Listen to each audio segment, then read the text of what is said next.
As we grow as a business, we have to remind ourselves of the sober reality that at whatever stage we're at, we have to acclimate our climbs with a layover at Basecamp, up and down, up and down. As we go through Basecamp, we are enthusiastically reminded of the personal meaning that happens when we make time to have one-on-one check-ins. Connectedness is crucial for a meaningful culture. Also, as we make that climb, we're reminded to have access to the imperfection of meaning, of holding ourselves accountable to a written hiring process, win or lose. And then as we get to that second mountain, we reveal the thoughtful humanity that's compelling us to leverage our business in the generosity and the service of those we spend time with each day. Motivational speakers, sideline reporters, and news organizations live in a fantasy land of grow, grow, grow, so that when an organization has any backward movement at all, they label it failure. Trees are not meant to grow to the sky. Humans, we're not meant to live on the earth forever.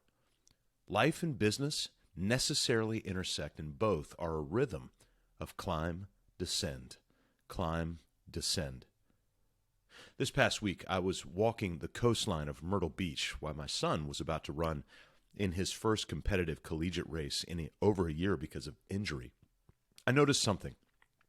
The waves advanced and receded, advanced and receded.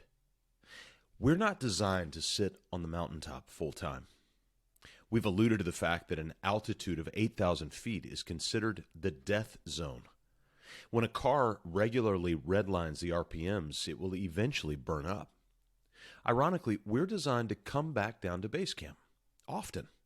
Run another team meeting, do another check-in, update the delegation roadmap, review your culture calendar, add another bank account, track the dashboard, update the job role, and review the budget again and again. The mindset that says, well, we've already done that.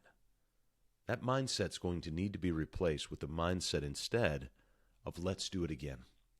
As owners, we cannot be in a constant state of climb and RPM redline all day long. As a team, we cannot also be in a constant state of sitting comfortably at base camp. There's an imperfect rhythm to find. On a car's dashboard, there are two dominant gauges, the speedometer and the RPM gauges. One tracks your speed, the other, how many revolutions per minute your engine is spinning. Let's say the general speed of our business is 73 miles an hour.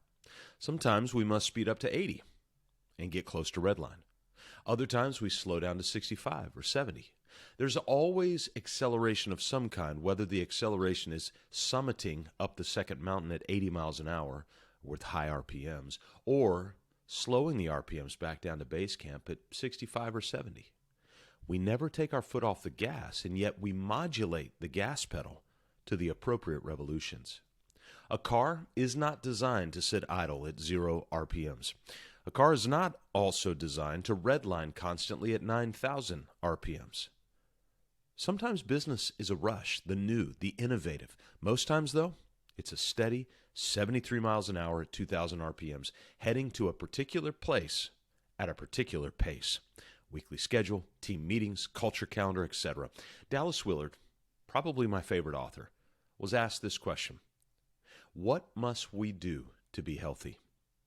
He replied simply and emphatically, we must ruthlessly eliminate hurry from our lives.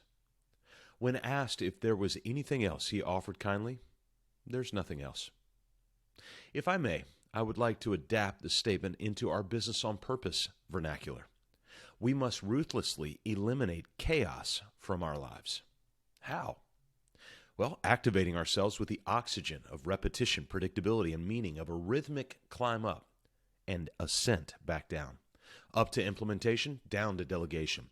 Up to executive leadership, down to team meetings. Up to legacy planning, down to subdivided bank accounts. Up to tax strategies, down to check-ins. If you went back and audited the coaching notes of the clients that have been in the Business on Purpose coaching family for the longest, 7, 8, 9 years, here are the coaching conversations you'll find.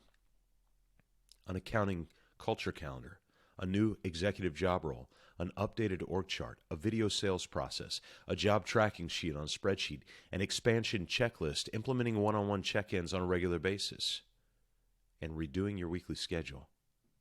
Are these clients failures? No. Business is the infinite game. There's always growth, and that growth always requires a down trek to Basecamp, where the most basic tools are sharpened. The best football players in the world show up and block and tackle, throw and catch before they ever summit the mountain of complex playbooks. As we push you as coaches into the 4 elements of our climb, purpose, people, process, and profit, it's crucial that you buy into the rhythm of climb and descent. Both are needed. Both are valuable. Both will set the stage for life and work of purpose, because life and business necessarily intersect. You may not know this, but the Business on Purpose family now has 94 businesses as of this recording that we're currently coaching. One of those received an offer recently to be purchased for almost $5 million of cash and walk away. That's rare. When asked, the owner said, a year ago, I would have taken the cash because I was a slave to my business. Today, I'm not interested because we built a business I actually enjoy being a part of, because it's a business with meaning, with process, with repetition. This is an owner who still has to do all the Basecamp things. First mountain, second mountain, etc. $5 million. No thanks. The second mountain is repetitious. The second mountain is predictable. The second mountain is more meaningful than a walk-away check for $5 million. So here's a question. What is one basic Basecamp tool that you need to go back to right now and ruthlessly implement so that you can ruthlessly eliminate hurry from your role and